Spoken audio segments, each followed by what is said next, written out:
গৃহস্থের বাড়ি দখল করে বিজেপির দলীয় কার্যালয়। দীর্ঘদিন আদালতের লড়াইয়ের পর বাড়ি দখলমুক্ত করার নির্দেশ। দখলমুক্ত করতে যেতেই বিজেপির বাধার মুখে বাড়ির মালিক।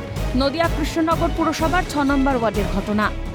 এবং ছাদ ছিল, আর বাকি যে ওয়ালগুলো ওগুলো ওরা তুলে নিয়েছে। কারা? ওই যে পার্টি অফিস। তো তখন কি তাদের ভাড়া দিয়েছিলেন না, আপনারা? কোনো ভাড়া ঠাড়া আজ পর্যন্ত ওরা প্রমাণ করুক না, প্রুফ করুক। এতবার যখন স্টে এর জন্য আপনি ভাড়া দিলেন না, কেউ তো অটোমেটিক এসে বসে পড়তে পারে না। তাই তো হয়েছে। ওরা পারে না এমন কি কাজ আছে? মানে আমরা খবর পেয়েছি, দৌড়ে এসেছি। আমি একা দুয়ারে এসে লোকেরা আমাকে টেনে হিচড়ে বাড়ি থেকে বার করে দিয়েছে। ওই সময় আমার কাগজপত্র রেডি হয়নি বলে আমি কিছু করতে পারিনি। কোর্টের অর্ডার পেয়েছি, ওদের উচ্ছেদ করতে এসেছি। কোর্ট অর্ডার দিয়েছে তাই করার জন্য পুলিশ পাঠিয়েছে।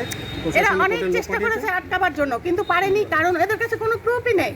জানা গিয়েছে দুই শরিকের মধ্যে বাড়ির মালিকানা ভাগবাটোয়ারা হওয়ার আগেই কাজের সূত্রে উত্তরবঙ্গে যেতে হয় গৌতম সরকার নামে একজনকে। অভিযোগ, ওই বাড়ির নিচের অংশে কেউ না থাকার সুযোগে দখল করে নদিয়া উত্তর সাংগঠনিক জেলার দলীয় কার্যালয় গড়ে তোলে বিজেপি। কর্মসূত্রে বাইরে থাকার জন্য বাড়ি দখলমুক্ত করতে পারেননি গৌতম। ছিল না ঠিকমতো নথিপত্র। 2019 সালে কৃষ্ণনগর আদালতের দ্বারস্থ হয় সরকার পরিবার।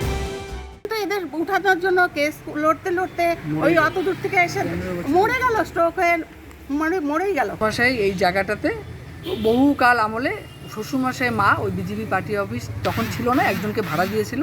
সে আস্তে আস্তে বিজেপির কিছু, তখন বিজেপি উৎপত্তি হয়, তারপর ওখানে একটা অফিস করে।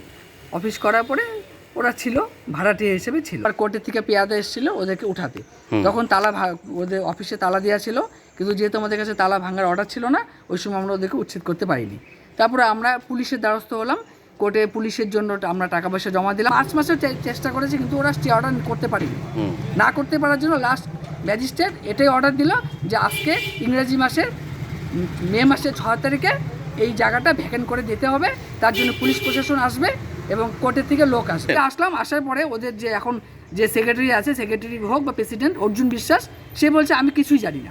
দীর্ঘ লড়াইয়ের পর আদালতের নির্দেশে মঙ্গলবার প্রশাসনের সাহায্য নিয়ে বাড়ি দখলমুক্ত করতে রজনী মুখার্জি রোডের বাড়িতে পৌঁছন ইতিমধ্যেই প্রয়াত গৌতমের স্ত্রী সুজাতা সরকার ও তার পরিবারের সদস্যরা।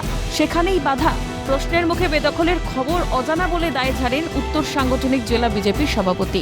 দেখেন, আজকে হঠাৎ করে দেখছি যে কোর্ট থেকে একটা সমন নিয়ে পুলিশ নিয়ে একদল লোক এখানে এসছে। এটা হঠাৎ করে এসছে, আমাদের কাছে কোনো নোটিশ নেই। এই বিষয়টা দীর্ঘদিন থেকে আমি যখন বিজেপির সদ্য যে দায়িত্ব নিয়েছি, তার আগে কী হয়েছে আমার জানা নেই। কিছুদিন থেকে আমি শুনছি যে এরকম একটা কেস চলছে, কিন্তু আমার কাছে কোনো নোটিশ বা কোনো কিছু আসেনি। সেই জন্যে এখন থেকে আমি জানার পরে আমি যারা লয়ার আছে তাদের সঙ্গে কথা বলে আমি পরবর্তী পদক্ষেপ নেব। ব্যক্তিগত মালিকানাধীন সম্পত্তি আদৌ জবরদখল করা যায়? সত্যি কি সবটা অজানা জেলা নেতৃত্বের, নাকি প্রশ্নের মুখে পড়ে দায় এড়ানোর চেষ্টা? গোটা ঘটনায় তীব্র ধিক্কার জানিয়েছে শাসক শিবির। যেভাবে একটা ব্যক্তিগত সম্পত্তি গায়ের জোরে আইনকে বুড়ো আঙ্গুল দেখিয়ে দিনের পর দিন জবরদখল করে রেখেছে, আমি এই ঘটনার তীব্র ধিক্কার জানাই, প্রতিবাদ জানাই। এরা জোজ্জার মুল্লুকতার এই ফর্মুলায় চলতে ভালোবাসে। দুনিয়ার চোর চোরটা পকেটমার এই দলটাই পশ্চিমবঙ্গে। পরবর্তীতে প্রশাসন কি পদক্ষেপ নেয় সেটাই দেখার। প্রসেনজিৎ বিশ্বাসের রিপোর্ট, ক্যালকাটা নিউজ।